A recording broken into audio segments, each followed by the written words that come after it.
What's up, guys? Here comes another lesson on finding area, but we're finding area of a sector. So, just to go straight into it, a sector is a section of the circle. So this is section of a circle that is bounded by a central angle. And I'll draw that in a bit, and its intercepted arc. And I'll also draw that in a bit. So the central angle is right over here. That's your central angle. And your intercepted arc is right over here. Now, what I want you guys to think about sector as, it's pretty much like a slice of pizza. Alright? Where your crust is your intercepted arc. That central angle, the measurement of the central angle and its intercepted arc are always going to be equal to each other. So you're finding the area of the shaded region. It's pretty simple, right?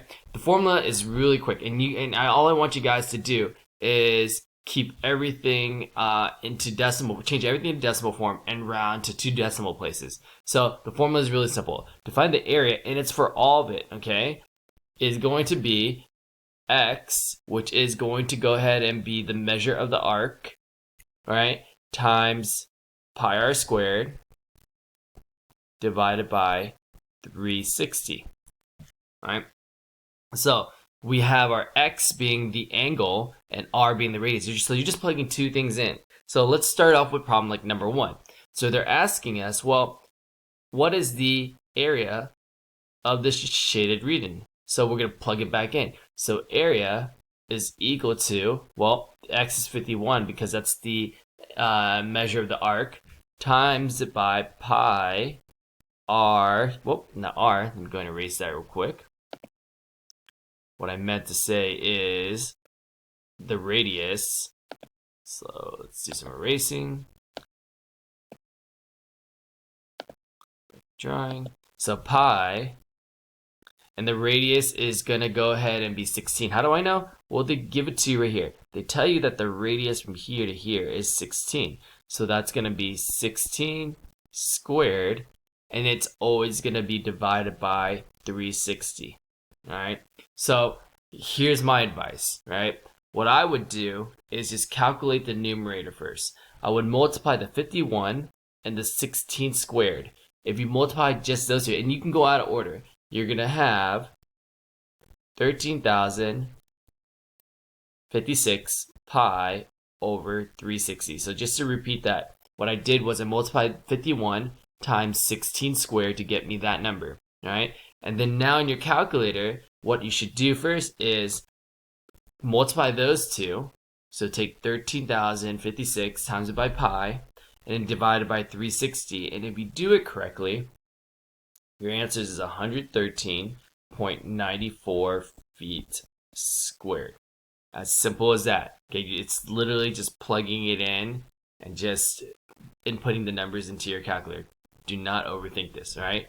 Let's try another problem, right? Let's go down here. Let's try problem number 5. Now, we're trying to find, basically, well, how much of the shaded region is bounded right over here.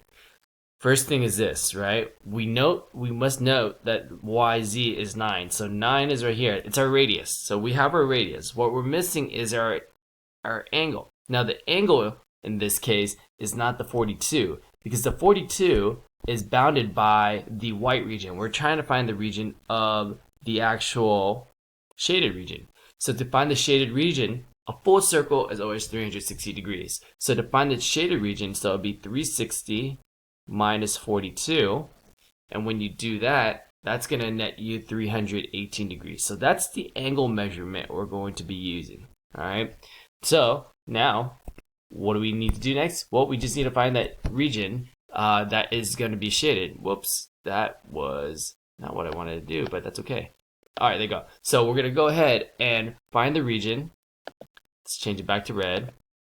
So that's going to be, the angle measurement is 318, so it'll be 318 times it by pi. My radius is going to be 9 squared, and it's always divided by 360.